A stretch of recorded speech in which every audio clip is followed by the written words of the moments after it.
솔로몬의 성전 건축 두 번째 건축 시작 함께 살펴보도록 하겠습니다. 우리 성도님들 온라인으로 보시는 분들은 홈페이지 자료실에서 다운받으실 수 있고요. 또 화면 보시면서 함께 하나씩 살펴보도록 하겠습니다. 서론 읽겠습니다. 역대기는 나라를 이룬 유대인들에게 다윗 언약과 성전 언약을 상기시켜 이스라엘의 회복과 하나님이 하실 일을 기대하게 합니다. 역대상은 아담부터 시작된 하나님의 놀라운 계획이 다윗 언약을 통해 구체화되었음을 보여줍니다. 역대하는 성전을 건축하는 솔로몬을 시작으로 바벨론에 의해 성전이 파괴되는 시드기야 왕까지의 이야기를 다루고 있습니다. 다윗의 뒤를 이어 솔로몬이 왕위에 오르고 하나님이 주신 지혜로 성전을 건축하기 시작합니다. 1절과 2절 우리 성도님들이 한번 읽어주십시오. 시작. 솔로몬이 예루살렘 모리아 산에 여호와의 전 건축하기를 시작하니 그곳은 전에 여호와께서 그의 아버지 다윗에게 나타나신 곳이요 여부스 사람 오르난의 타작마당에 다윗이 정한 곳이라.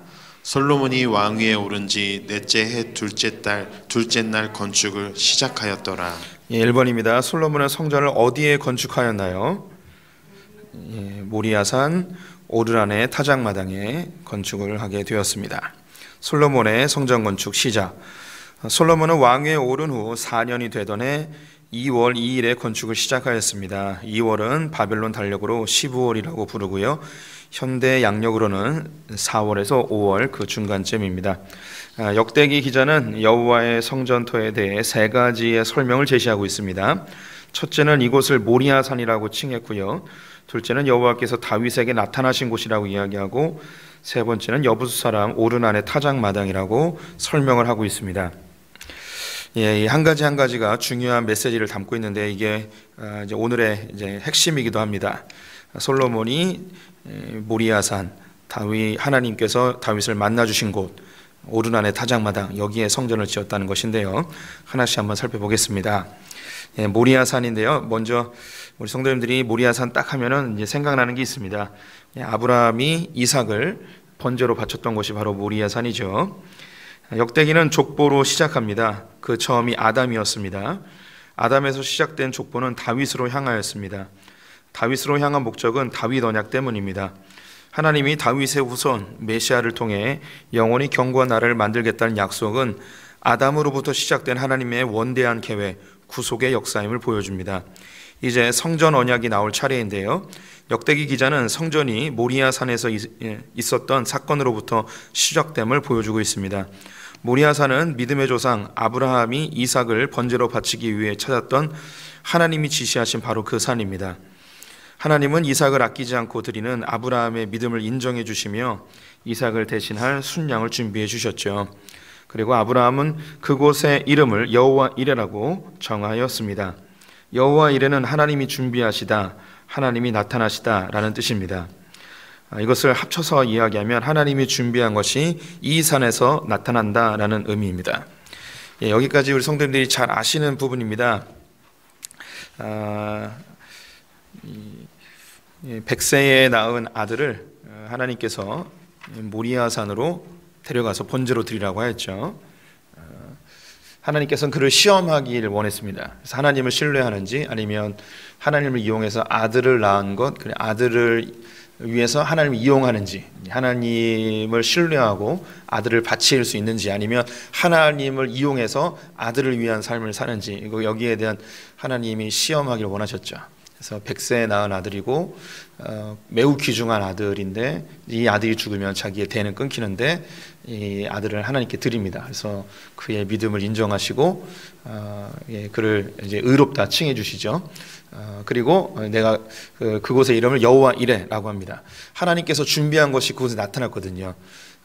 이 아브라함이 모리아산으로 올라가면서 이삭이 재물은 어디 있습니까? 라고 했더니 아브라함이 하나님께서 준비해 주신다라고 합니다. 그래서 하나님이 실제로 준비해 주신 것이 순양이었고 그 순양이 나타났습니다. 그래서 준비된 것이 나타나게 되어서 여호와 이레라고 합니다. 그래서 여호와 이레는 여호와께서 준비하시다 혹은 여호와께서 나타나시다라는 뜻이에요. 그래서 여호와께서 준비한 것이 나타나는 곳 여기가 바로 이 모리아산입니다. 이 모리아산에서 성전이 짓게 되는 것이죠. 그래서 이것을 제일 먼저 언급을 합니다. 하나님이 이 성전을 짓기 위해 언제부터 계획을 하셨는가? 바로 이 아브라함이 이삭을 바치던 그때 하나님이 지목하여 불러서 가게 하신 것이 그 모리아산이었거든요. 하나님은 이 모리아산에서 무엇인가 준비하고 있었던 것이죠. 그리고 때가 되어지면 이 모리아산에서 하나님이 계획한 것이 나타나게 되어 있다는 거예요. 하나님이 준비한 계획이 그곳에서 나타나게 된다는 것이죠. 그러면 나타날 것이라고 하셨으니까 주님이 나타나야겠죠. 그래서 그 다음 구절이 뭐냐? 여호와께서 다윗에게 나타나신 곳. 요게 되게 중요해요. 모리아산에서 여호와 이레라고 했습니다. 하나님이 준비하신 것이 나타난다고 하는 게 이 모리아산이거든요. 그런데 정말 다윗에게 하나님께서 나타나셨어요. 그러면 이 나타나셔서 뭘 준비했는지 알려주셔야겠죠. 그래서 뭘 준비했는지 알려주시는 게 이제 그 다음에 나옵니다. 먼저 나타나시는데요. 2페이지 2번입니다. 여호와께서 다윗에게 나타나신 곳. 하나님이 모리아산에 무엇을 나타내시기를 준비하셨을까요? 하나님이 아브라함에게 약속하신 것이 숨겨져 있다가 이스라엘 백성들이 가나안 땅에 들어갈 때에 그 준비한 것이 무엇인지 약간의 힌트를 주었습니다. 성도님들이 한번 읽어볼까요? 시작. 여호와께서 자기 이름을 두시려고 택하실 그곳으로 내가 명령하는 것을 모두 가지고 갈지니. 예, 하나님께서는 하나님이 택하신 그곳을 향해서 이스라엘 백성들이 나아가기를 기대하고 있습니다. 이 신명기 12장 11절 그 뒷부분은 제가 생략을 했는데 지금 갑자기 괜히 생략했다는 생각이 듭니다. 그 뒤에 뭐가 있냐면 제사를 드리러 올라가라는 거예요. 이거는 아브라함이 자기의 아들 가장 소중한 것을 모리아산에서 번제로 드리는 것처럼 하나님이 한 곳을 택해 주실 것인데 이곳에 너희의 제물을 가지고 올라가서 예배를 드려라. 이게 중앙 성소 제도인데요. 하나님이 택하실 그곳, 이곳이 바로 하나님이 나타나는 곳 모리아산입니다. 하나님은 모세에게 여호와의 이름을 두시기 위해 특별한 한 곳을 택하실 것을 알려주십니다. 이곳에 이스라엘 백성들이 하나님을 예배하게 될 것이라고 합니다. 이곳이 400여 년 동안 숨겨져 있다가 다윗이 법궤를 옮긴 후 낡은 성막을 대신하여 성전을 짓고자 할 때에 하나님이 나단 선지자를 통해 아브라함, 모세, 다윗을 연결하는 위대한 구원의 역사를 제시하십니다. 역대상 17장 12절에서 14절 같이 읽어보겠습니다. 시작. 그는 나를 위하여 집을 건축할 것이요 나는 그의 왕위를 영원히 견고하게 하리라. 나는 그의 아버지가 되고 그는 나의 아들이 되리니 나의 인자를 그에게서 빼앗지 아니하기를 내가 내 전에 있던 자에게서 빼앗음과 같이 하지 아니할 것이며 내가 영원히 그를 내 집과 내 나라에 세우리니 그의 왕위가 영원히 견고하리라 하셨다 하라. 네, 아브라함에게 하나님께서 모리아산에 하나님이 준비한 것을 나타내시겠다고 약속하셨습니다. 그런데 이 약속하신 것을 하나님께서 하나님이 특별히 지정하신 택한 곳에서 드러나시는데 이걸 다윗 때에 하나님이 드러내시죠. 하나님이 다윗에게 나타나셔서 하나님이 준비한 것을 다윗에게 보여줍니다. 그게 뭐였냐면 너의 후손 가운데 성전을 이곳에 짓게 될 것이고 이 성전을 지은 자의 그 나라는 영원히 견고해질 것이다 라는 약속입니다. 하나님의 계획을 그곳에 이제 드러내시죠.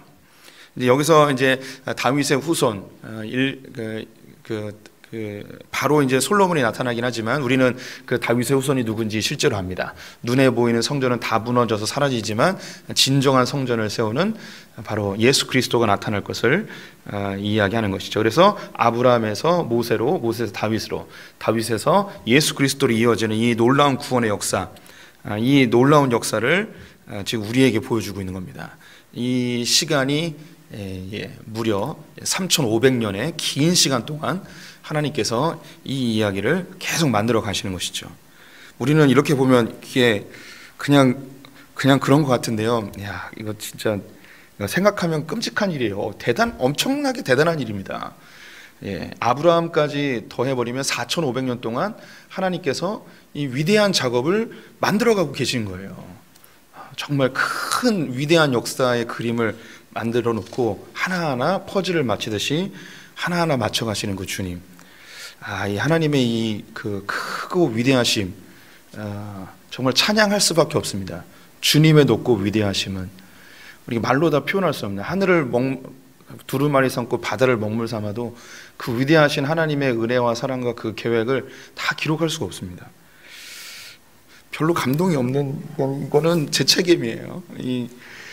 인류 역사 가운데 흐르는 이 주님의 위대한, 놀랍고 찬란한, 정말 주님의 높고 찬양을 불러야 되나? 주님의 높고 위대하심을 내 영혼이 찬양하네. 이 위대하신 놀라운 능력을 여기 이게 보여주고 있는 거예요. 한 문장으로 이 4,500년 동안 흐르고 있는 하나님의 그 위대한 역사를 보여주고 있습니다. 주님은 정말 위대하십니다. 이 그 주님의 위대하심 앞에 우리는 정말 작아질 수밖에 없고 주님을 찬양할 수밖에 없습니다. 이것이 이제 실제로 오르난의 타작마당에서 나타나게 되는데요. 다음으로 자연스럽게 이어지는 것이 여호와께서 다윗에게 직접 나타나시는 것입니다. 바로 다윗에게 나타나시는 것인데요. 하나님은 다윗의 인구조사에 대한 형벌로 전염병을 일으키셨습니다. 3일 만에 7만여 명이 죽는 큰 재앙이었죠. 전염병이 예루살렘으로 퍼지기 시작하였을 때에 다윗의 눈에 예루살렘을 징계하기 위해 오는 여호와의 천사가 오르난의 타작마당으로 향하는 것을 목격하게 되었습니다. 다윗은 장로들과 더불어 오르난의 타작마당으로 달려가 백성을 용서하고 자신의 집을 징계하라고 회개합니다. 이때 여호와의 천사가 제단을 쌓으라고 명령하였죠. 다윗은 곧 하나님의 계획을 깨닫고 제단을 쌓아 제물을 올려놓자 하나님이 하늘에서 번제단 위에 불을 내려 응답하셨습니다. 이에 여호와의 천사는 징계의 칼을 칼집에 꽂았습니다. 다윗은 성막의 번제단에 불이 임한 이후로 다시 불이 임한 이곳에 하나님의 성전을 짓기로 결정하였습니다. 이제 하나님이 직접 다윗에게 나타난 거죠. 하나님이 나단 선지자를 통하여서 하나님이 너를 통하여 그리고 내가 택한 곳을 통해서 뭘 하기 원하는지 하나님의 준비한 내용을 알려주셨습니다. 그리고 직접 오르난의 타작마당에 주님이 나타나셨죠. 여호와의 천사가 예루살렘을 징계하기 위해 왔는데 다윗이 여호와의 천사를 발견하고 오르난의 타작마당으로 달려가 이 백성들을 용서해주고 대신 우리 집을 징계해 주십시오 라고 하자 여호와의 천사가 그럼 너 번제단을 쌓고 주님께 예배를 드려라. 이때 이제 그 깨어있는 다윗은 금방 알죠. 주님이 우리를 용서해 주려고 하시나 보다. 그래서 번제단을 만들었습니다. 그런데 불은 준비되어 있지 않았어요. 하나님이 불을 확 내려서 여기에 하나님께서 임재하셨음을 느끼게 되죠. 우리 성도님들 그때 이거 할 때 이제 알려드렸었는데 불이 성막에서 임하였어요. 하나님이 직접 주신 불이거든요. 그 다음에 불이 이 오르난의 타작마당에 내린 불이에요.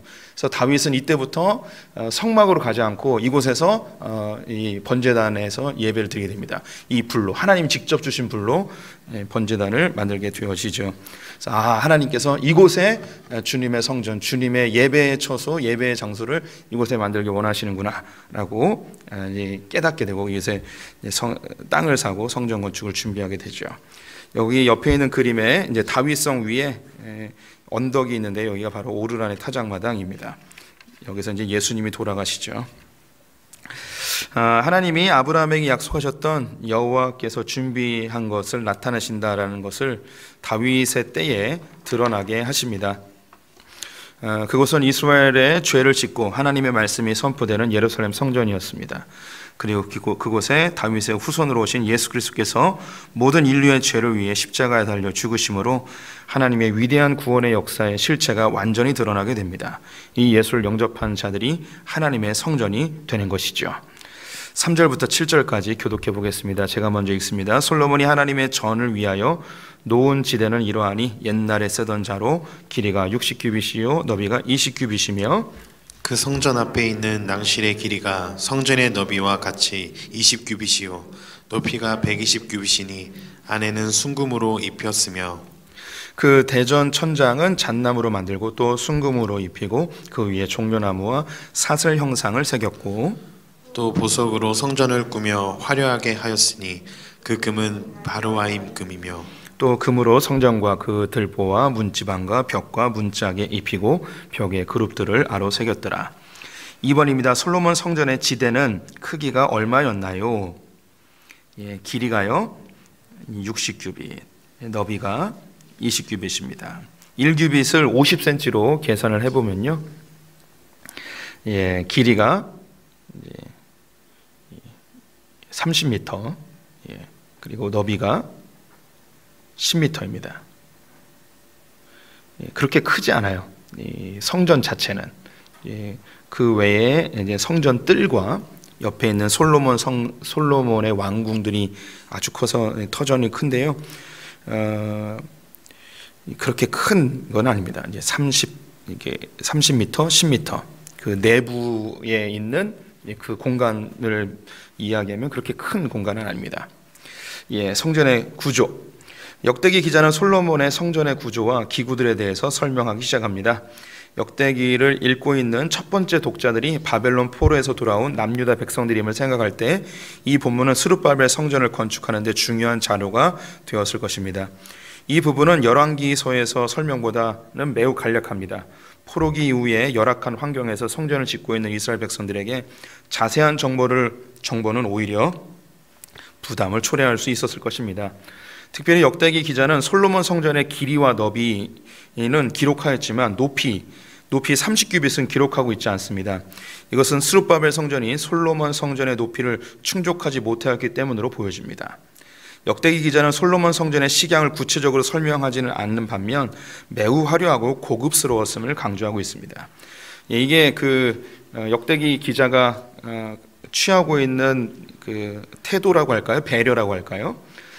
솔로몬 성전이 매우 화려하고 너무 고급스럽고 너무 멋지다라는 건 표현하고 싶은데 이걸 구체적으로 얘기하지 못해요. 왜냐하면 지금 스룹바벨 성전을 짓고 있는, 새로 성전을 지어야 되는 이 이스라엘 백성들에게 너무 자세한 설명은 우리도 이렇게 지어야 되나 보다라는 부담감으로 다가올 수 있습니다. 그래서 높이를 빼버렸어요. 그래서 밑에 있는 그림 있죠. 비율이 정확히 맞진 않지만 대략 이렇습니다. 그래서 솔로몬의 성전보다는 스룹바벨 성전이 매우 작아요. 하지만 헤롯 성전은 엄청 큽니다. 헤롯 성전은 이스라엘 사람들의 마음을 얻기 위한 헤롯의 그런 작전이었죠. 그래서 매우 크고 화려하게 지었습니다. 스룹바벨 성전이 매우 초라하고 연약했는데요. 그래서 에스라서를 보게 되면 성전이 건축됐을 때 예전 솔로몬 성전을 보았던 사람들이 막 슬퍼하며 괴로워하는 모습이 나옵니다. 어쩜 이렇게 초라할까? 막 이렇게 슬퍼하는 모습이 있습니다. 계속 넘어가 볼게요. 솔로몬 성전은 옛날에 쓰던 자로 길이 60규빗, 너비가 20규빗이었습니다. 이건 성전 안에 있는 공간입니다. 옛날에 쓰던 자라 함은 바벨론에서 사용하던 규빗의 길이와는 차이가 있었다는 의미입니다. 바벨론에서 사역했던 에스겔도 바벨론과 옛 이스라엘과의 단위의 차이로 인해 한 규빗을 팔꿈치에서 손가락까지의 길이에 한 손바닥 넓이를 더한 것이라고 특별히 이 바벨론의 치수와 이스라엘의 치수가 달랐음을 설명하고 있는데요. 여기에 입구부터 지성소까지 대략적인 설명을 하고 있습니다. 첫 번째, 낭실, 성전의 현관인데요. 낭실은 성전 건물 앞에 있는 현관을 말합니다. 길이와 너비가 각각 20규빗, 약 10m이고요. 순금을 입혔습니다. 열왕기상 6장 3절을 보면 성전 입구에 현관이 10규빗 돌출되어 있음을 보여주고 있습니다. 그리고 높이는 120규빗, 약 60m라고 되어 있습니다. 오늘 이 본문에 보면은 높이가 120규빗이라고 되어 있어요. 4절에 보면 높이가 120규빗이라고 되어 있습니다. 너비하고 길이가 20규빗인데 높이가 120규빗이래요. 120규빗이면 60m거든요. 높이가 60m라고 되어 있는 거예요. 이 말이 안 되거든요. 왜 이렇게 이제 나왔는가? 이런 건 이게 우리 성도님들이 자세히 안 보는 부분인데 그냥 알아두면 그냥 잘난 척하기에 좋으셔서, 그리고 이런 건요 진짜 솔직히 얘기해서 어디 가도 안 알려주는 거거든요. 오늘 진짜 이게 별로 시시한 건데 그냥 근데 대단한 거예요. 우리 성도님들이 알으셨으면 좋겠습니다. 성전 현관의 높이가 성전 높이가 30규빗, 15m인데요. 어떻게 현관 높이가 120규빗이 될 수 있을까요? 이것은 역대기 기자가 솔로몬 성전의 크고 화려함을 강조하기 위한 과장법을 사용했기 때문입니다. 높이가 120규빗인데요. 성전의 길이가 60규빗, 그리고 너비가 20규빗, 높이가 30규빗, 그리고 현관에 튀어나오는 게 10규빗이에요. 이걸 다 더하면 120규빗이에요. 그래서 이 현관의 높이를 120규빗이라고 이야기한 거는 실제로 120규빗이 아니고 성전에 있는 모든 수치를 다 더한 게 120규빗이에요. 그래서 이 성전이 얼마나 화려하고 얼마나 아름다운지를 보여주는 겁니다. 네. 이게 이제 과장법을 사용하는 것이죠. 두 번째, 성소 내부의 천장은 잣나무로 만들고 순금을 입히고 그 위에 종려나무와 사슬 형상을 새겼습니다. 성전 곳곳을 보석으로 꾸며 화려하게 장식하였고 바로와인 금이라고 불리는 최고급 금을 사용하였다고 합니다. 성전 내부의 들보와 문지방, 벽과 문짝에 금을 입히고 내부 벽에도 그룹들을 아로 새겨졌다고 합니다. 성소 이제 안에 있는 그 이제 재료들과 화려함을 이야기했고요. 이제 지성소로 들어갑니다. 8절부터 14절까지 교독해 볼게요. 저부터 읽습니다. 또 지성소를 지었으니 성전 넓이대로 길이가 20규빗이요 너비가 20규빗이라 순금 600달란트로 입혔으니 못 무게가 금 50세겔이요 다락들도 금으로 입혔더라. 지성소 안에 두 그룹의 형상을 새겨 만들어 금으로 입혔으니 두 그룹 날개의 길이가 모두 20규빗이라. 왼쪽 그룹의 한 날개는 5규빗이니 성전벽에 닿았고 그 다른 날개도 5규빗이니 오른쪽 그룹의 날개에 닿았으며 오른쪽 그룹의 한 날개도 5규빗이니 성전벽에 닿았고 그 다른 날개도 5규빗이니 왼쪽 그룹의 날개에 닿았으며 이 두 그룹이 편 날개가 모두 20규빗이라. 그 얼굴을 내전으로 향하여 서 있으며 청색, 자색, 홍색 실과 고운 배로 휘장문을 짓고 그 위에 그룹의 형상을 수놓았더라. 3번입니다. 성전의 지성소의 크기는 얼마인가요? 길이가 20규빗, 너비가 20규빗입니다. 곱하기 5를 하면 이제 10m, 10m 되는 거죠. 예, 우리 교회가 이게 10m 넘죠. 예, 우리 교회 한 4분의 1쯤 되지 않을까 싶네요. 예, 그렇게 이제 넓은 공간은 아닙니다. 예, 지성소 가볼게요. 성전의 가장 안쪽에 있는 곳이 지성소인데요. 이곳에 법궤를 안치해 둡니다. 이곳의 크기가 길이와 너비가 각각 20규빗, 10m 정도의 정사각형입니다. 이곳을 위해 순금 600달란트를 입혔고 금 50세겔의 못을 사용하였다고 합니다. 또한 성전의 다락들도 금으로 입혔다고 합니다. 예, 거기 이제 예상도 이건 정확히 모르고요. 이제 생각을 하는 거예요. 학자들이 지성소가 있고요. 지성소 옆으로 이제 그 다락들이 있습니다. 그리고 이 성전은 3층으로 되어 있습니다. 그래서 모든 곳을 다 금으로 화려하게 입혔다고 이야기하고 있는 것이죠. 예, 그 다음에 이제 지성소 안에 있는 기물인데요. 속죄소와 휘장. 여기에 이 속죄소는 법궤 위에 있는 속죄소가 아니고 그 속죄소 말고 또 다른 이제 천사들인데요. 마지막으로 지성소 안에 있는 법궤를 설명합니다. 법궤는 모세 때에 만든 그대로 사용하였고요. 그 위에 속죄소라고 불리는 법궤 뚜껑을 새롭게 제작하였습니다. 속죄소 위에는 두 그룹 천사가 있는데요. 한쪽 날개가 5규빗, 그래서 날개가 4개니까요. 총 20규빗으로 되어 있습니다. 그래서 이 날개의 끝과 끝은 이 지성소의 벽에 서로 닿았다고 합니다. 그룹의 날개를 활짝 편 상태이죠. 이 그룹의 얼굴은 내전, 성전 입구 쪽을 향해 있었고요. 지성소와 성소 사이에는 청색, 자색, 홍색 실과 고운 배로 만든 휘장을 걸어놓고 이 휘장에는 그룹의 형상을 수놓았다고 합니다. 그 옆에 있는 그림이 바로 그 휘장입니다. 예수님이 돌아가셨을 때에 찢어진 휘장이 바로 이 성전 안에 있는 지성소와 성소를 가르는 바로 이 휘장입니다. 15절에서 17절 야긴과 보아스 살펴보겠습니다. 성도님들이 먼저 읽어봐 주십시오. 시작. 성전 앞에 기둥 돌을 만들었으니 높이가 35규빗이요 각 기둥 꼭대기의 머리가 5규빗이라. 성소같이 사슬을 만들어 그 기둥 머리에 두르고 성류 100개를 만들어 사슬에 달았으며 그 두 기둥을 성전 앞에 세웠으니 왼쪽에 하나요 오른쪽에 하나라. 오른쪽 것은 야긴이라 부르고 왼쪽 것은 보아스라 불렀더라. 예, 4번입니다. 성전 앞에 있던 두 기둥의 이름은 무엇인가요?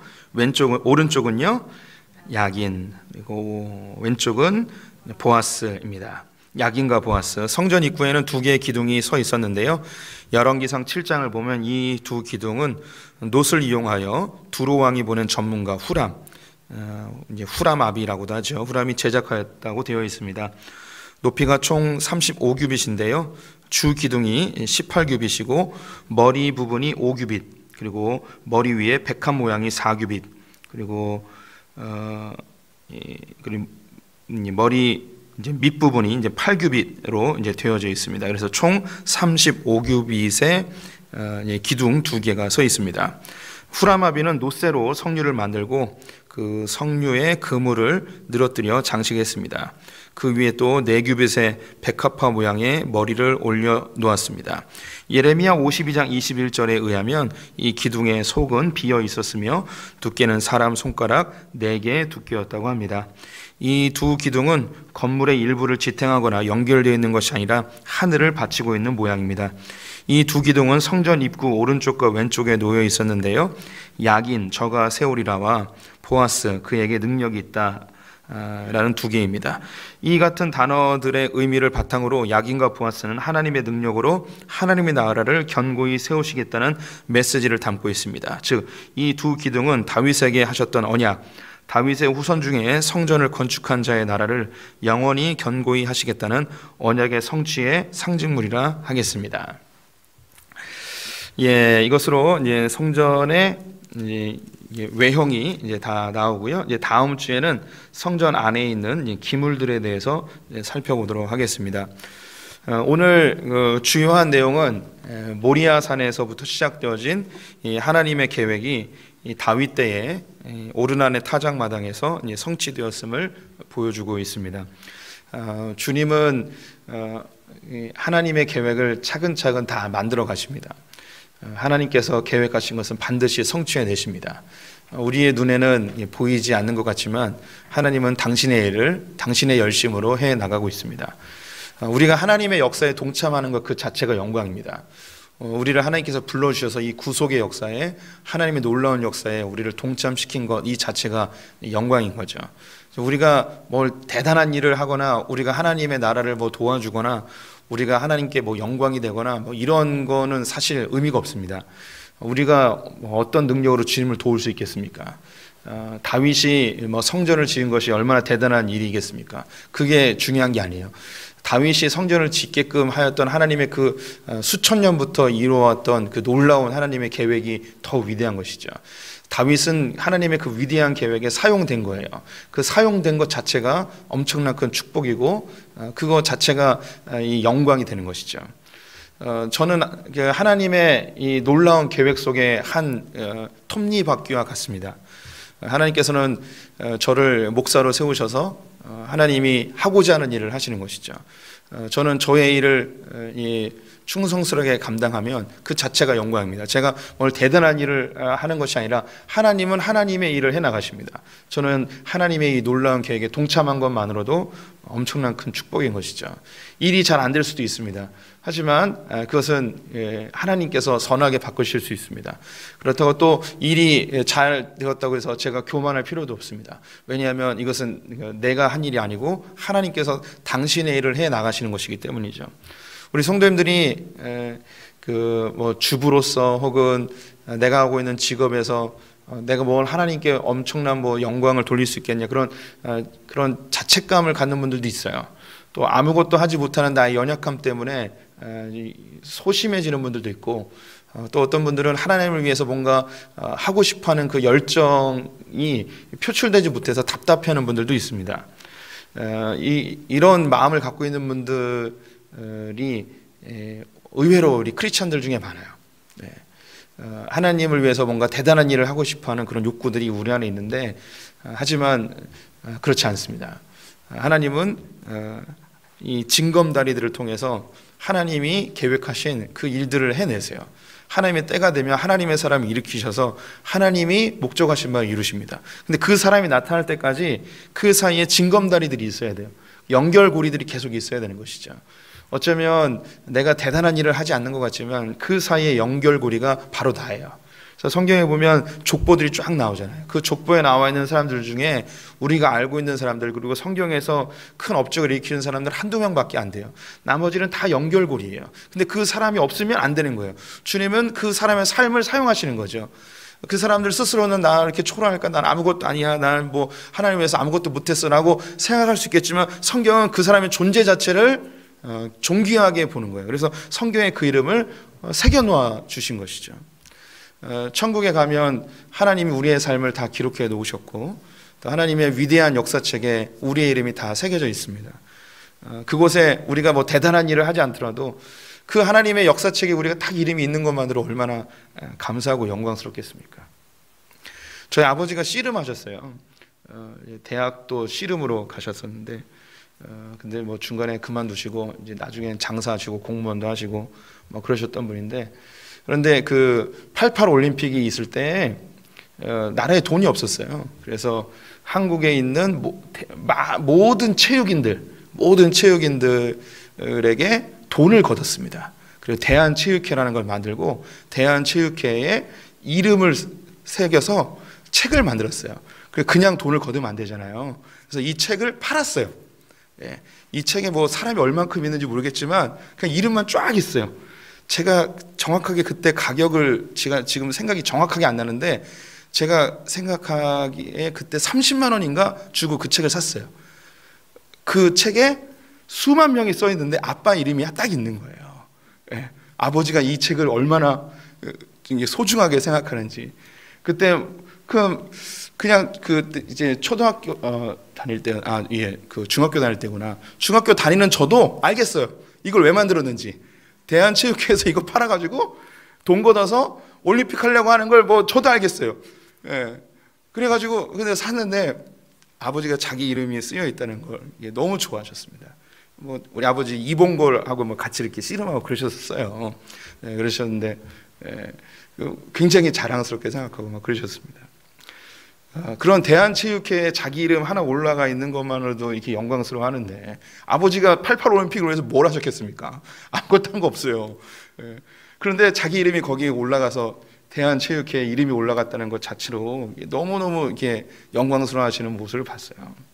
그런데 우리 성도님들, 하나님 나라 이루는데 거기 생명책에 이게 쓰였을 거예요. 이 책에 기록되어 있는 사람들이 하나님 나라를 이루었다라고 했을 때, 우리가 뭐 대단한 일을 하지 않더라도 나의 이름이 거기에 새겨 있는 것, 내게 주어진 그 자리에서 하나님 나라 꿈꾸며 내가 설거지하는 거, 아이를 돌보는 거, 음식하는 거, 교회에서 사랑방 하는 거, 그 주일학교 섬기는 거, 이런저런 모양으로 주님을 위하여서 헌신하는 이런 것이 하나님의 나라를 이루는 거예요.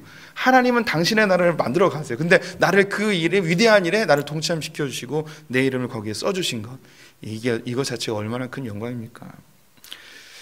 하나님은 정말 위대하신 분입니다. 그 위대하신 그 하나님 앞에 내가 사용되고 내 이름이 불려진다는 게 너무너무 감사하고 너무나 영광입니다. 저는 죽었다 깨어나도 또 목사를 하고 싶습니다. 목회가 즐겁고 목회가 뭐 저에게 유익이 되고 이런 것보다도 이 위대하신 하나님을 알려주고 자랑하는 게 너무 좋아요. 그래서 목사를 하고 싶어요. 다른 어떤 것보다도 이 정말 위대하신 하나님, 그 어떤 신들과도 비교할 수 없고 그 어떤 종교와도 비견할 수 없는 그 아름다우신 주님을 많은 사람들에게 알려주고 싶고 자랑하고 싶은 마음 때문에 목사를 하고 싶습니다. 그래서 이 개인적으로 바라기는 우리 세 아들도 이 위대하신 하나님의 아름다움을 보고 다 이 복음 전하는 자로 섰으면 좋겠는데 계속 꼬시고 있어요. 우리 교회에 이런 하나님을 자랑하는 사람들이 많이 나타나고 또 나의 삶을 주님께 바치는 그런 젊은 청년들도 많이 일어났으면 좋겠습니다. 우리 성도님들, 하나님이 위대한 사역에 동참한 것이 우리에게 영광인 줄 믿고 더 힘있게 어깨 쫙 펴고 생활하시기를 축원드립니다. 기도하겠습니다.